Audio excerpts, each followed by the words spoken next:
Hi there, readers.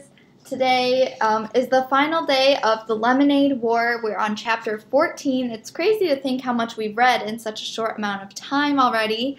And today we're going to be getting, hopefully, some answers to who stole Jesse's money from Evan's shorts, who won the Lemonade War, does Jesse go into 4th grade like it was planned? Is she ending up in the same class as Evan? And so those are some of the questions and the purpose for my reading today. You might have some similar questions. You might have the same purpose for reading. Either way, let's hop right into it and see what happens in chapter 14 today. Chapter 14 is called Reconciliation, and the definition is the act of bringing together after a difference, as in to reconcile numbers on a balance sheet. Resolution.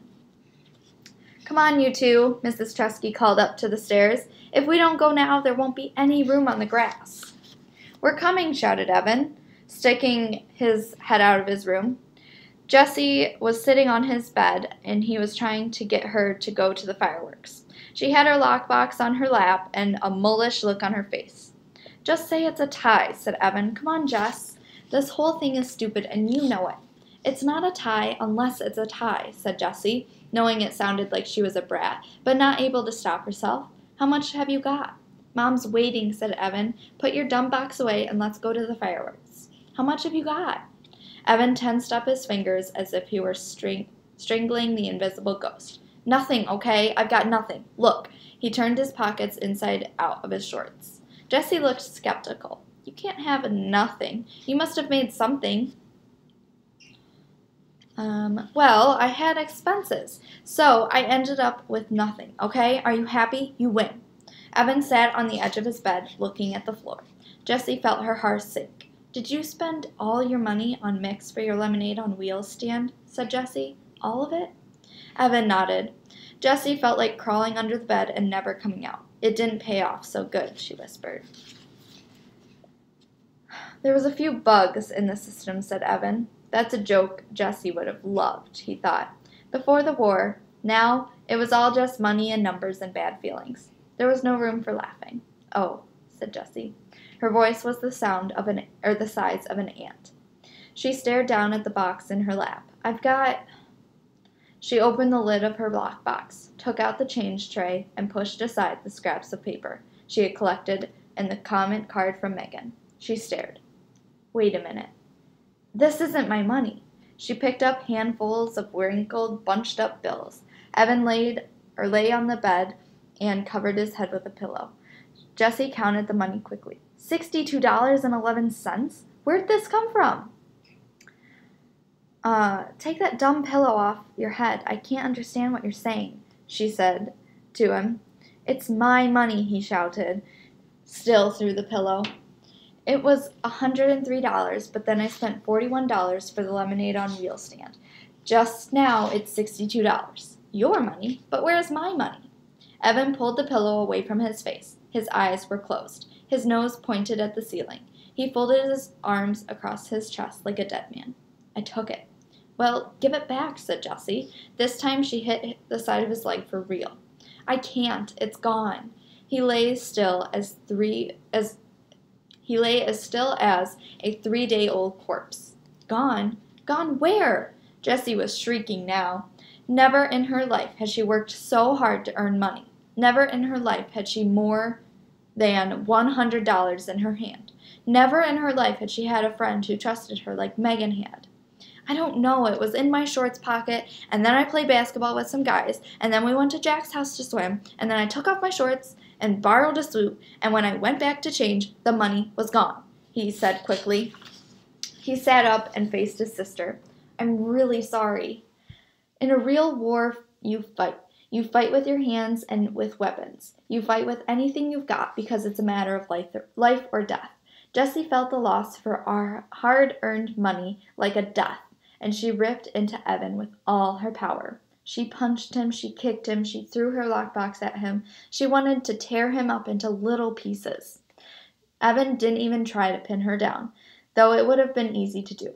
Part of him just wanted to lie in bed and take it.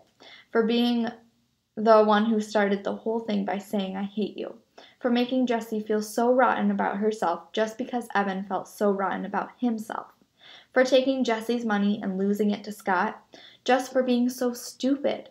But Jessie was really going at it, and if he didn't protect himself at least a little, he was going to end up in the emergency room, and that would upset his mom.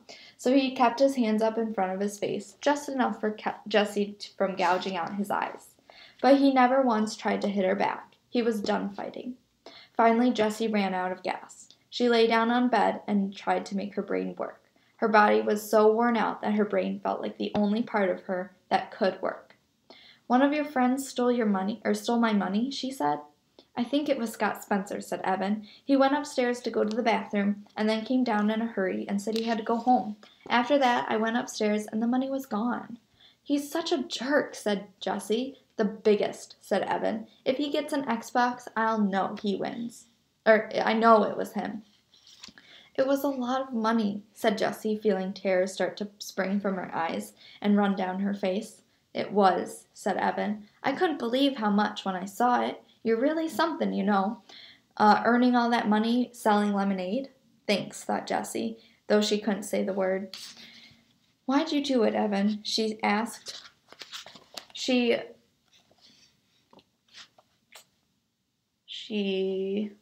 meant, why'd you take the money? And why'd you act so mean? And why'd you start this whole war in the first place? There were too many questions. "I was mad at you for putting the bugs in my lemonade," he said. "Well, I was mad at you for saying you wanted to pulverize me," she said. "I only did that because you were hanging out with Megan and I felt totally left out." "Well, how do you think I felt when you wouldn't let me hang out with you and stupid Scott Spencer?" "Well, I was mad at you because... Jessie sat up and looked at Evan. Evan looked at the wall. "Because I don't want you in my class this year," he said. "Because I'll embarrass you," she said solemnly. "Because I'll embarrass myself," said Evan. "I never have the right answer in math, and I read slower than anyone when I read out loud. And I make mistakes all the time. And now with you in the class, it's going to be worse. They'll say, 'Wow, he's even dumber than his little sister.'" Evan's shoulders slumped and his head hung low. "You're not dumb," said Jessie. I know you don't think I am," he said, "and that stinks too, that you're going to see how dumb I am in school." "You're not dumb," said Jessie again. "You made $103.11 selling lemonade in just 5 days." "Yeah, but you made $208. You see, you're my little sister, and you're twice as smart as me." Jessie shook her head. "Half that money is Megan's. She just gave it to me to give to the Animal Rescue League. I only made $104. Evan unslumped. "Really?" Jessie nodded a yes. "So you made $104, and I made $103.11, added Jessie. "So it really was a tie." "No," said Jessie, "I won by 89 cents. "But I mean, come on," said Evan. "After that, it was practically a tie." "No," said Jessie, "it was close, but I really won." "Wow, we pretty much tied," said Evan. Jessie decided to let it go. For the first time in 4 days, she didn't really care about who had more and who had less. Besides, she was waiting to see how long it took before Evan figured it out. Not long. "Oh my gosh," he said suddenly, "I lost Megan's money too? $104 of her money? Oh no." He threw himself back on the bed and covered his face with both arms. Neither of them said anything for a very long time. Finally, Jessie broke the silence. "I'm really sorry I put the bugs in your lemonade." "Thanks," said Evan. "I'm sorry I took yours and Megan's money." "We shouldn't have done any of this," Jessie said, waving her hand at the money on the bed. "It ruined the end of summer." "Yeah, the whole summer's been an absolute mess," said Evan. "Not the whole summer, just the last 5 days. Remember when we went to Bar Harbor? And we swam in the pond?"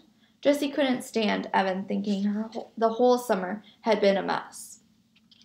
"Yeah, but I think the last 5 days of kind of cancels all that out," said Evan. "I can't believe I have to tell Megan Moriarty." "She likes you just fine," said Jessie. Evan sat up surprised. "Really?" "Yeah, I don't get it either, but she's always asking what you're doing and if you can play and stuff." "Why do you think she does that?" "Cool," said Evan, smiling. "So, are you guys like friends?" Yeah, said Jessie. We're good friends. All right, then. So she'll be coming over to play and stuff, right? That's cool. You're so weird, said Jessie. Yes, I am, said Evan. There was another long silence. The late summer light in Evan's one-window room had faded to black, but neither of them wanted to turn on a light. It was just nice to sit there, just the two of them, in the cooling darkness. An afternoon breeze had kicked itself into a gusty wind, and the shade on the window had tapped out a steady beat that was pleasant and reassuring. This war was stupid, said Jessie. Evan nodded in the dark. Just then they heard the sound of thunder booming in the distance, and then more and more until the whole house shook. The fireworks! Shouted Jessie. Oh, snap! Said Evan. Jessie and Evan raced down the stairs. At the bottom they found their mother sitting in the last step watching the sky through their sliding screen door. Why didn't you call us? Said Evan. We're missing the fireworks, said Jessie. Oh, I figured whatever the two of you were talking about was more important than a fireworks show. Mrs. Trusky turned to look at the kids. Did you work it out? Evan and Jessie nodded just as a Roman candle exploded in the sky. Not a bad seat, said Mrs. Trusky, patting the step. Enjoy. For 20 minutes, the night sky was alive with wagon wheels, party-colored dahlias, and whistling glitter palms. Evan, Jessie, and Mrs. Trusky sat watching in silence before the occasional ooh and ah that seemed to escape their lips, like hissing air from an overblown tire. When the last firework bloomed and faded, Evan, Jessie, and Mrs. Trusky sat on the step in darkness, waiting. No one said anything for several minutes, and then Jessie whispered, "It's over." Yes, it was over. Wait, said Evan. What was that? What? Asked Jessie, straining her ears. Listen. In the distance, a boom and a rattle. More fireworks, said Evan, staring up at the dark sky. Where? I don't see them, said Jessie. All of a sudden, the sky split into two as lightning sliced the night. An explosion of thunder rolled through the house, rattling the windows and pictures on the walls. Rain poured from the sky as if a gigantic faucet had been turned on. Yow! Shouted Mrs. Trusky, leaping up from the steps. Battle stations! Every window in the house was wide open, so Evan, Jessie, and Mrs. Trusky ran from the top floor to the bottom, shutting windows and stomping out puddles. The rain came down with the fury and impatience of a 2-year-old having a tantrum. As he closed the window in his room, Evan could hear the gurgle of the gutters choking on the downpour. One thing ends and another begins, said Mrs. Trusky, meeting Evan and Jessie at the stairs. She raised her index finger. She was like a wise philosopher. Fireworks, then rainstorm. Jessie raised her index finger. Summer, then school. Evan raised his index finger. War, then peace. Then they laughed because it was silly, the three of them acting like wise philosophers, standing on the stairs. That night, before she closed her door, Jessie shouted to Evan, who was already in bed, "Hey, I've got an idea about getting Megan's money back." And that is the end. All right. Wow. Okay, so we have a few answers. The war has ended, the Lemonade War, but we still don't know who stole Jessie and Megan's money from Evan's pants, and we don't know what happens to Megan's money if Megan finds out. But the cool thing is that the Lemonade War is the first book in a series, and it's called the Lemonade War series. So if you'd like to figure out or find out what happens next in the series, what happens to Megan's money, what happens to Jessie and Evan, what happens when they start 4th grade together, then you can read Book 2, The Lemonade Crime. There is also many books in the series. There is 6 books total in the series. These are the other ones. So if you're interested, make sure you check those out. You can find them on your library or if you visit a bookstore. I don't quite know if they are on Epic, but we can always venture out there and see. So hopefully you enjoyed our Lemonade War book series. I really liked it. I thought it was a really good realistic fiction story, and I would be very interested in finding out what happens next in this series. So I'm definitely going to check out the next book in the series, and I hope you do too. Let me know if you do, because I'd love to talk about what we're reading as we each read that book together, or I mean separately, I guess. Make sure that you do the Read Aloud vote for our next Read Aloud book. It's in the Read Aloud tab of our Google Classroom. There's no extra assignment for today's Read Aloud. At our end of the day meeting, though, we will be discussing some ending of the book, talking about what we liked, what we didn't, what we're still questioning once we finish the book. But the only thing you have to do right now for Read Aloud is to make sure you vote for our next book. All right, readers, I will see you soon. Bye.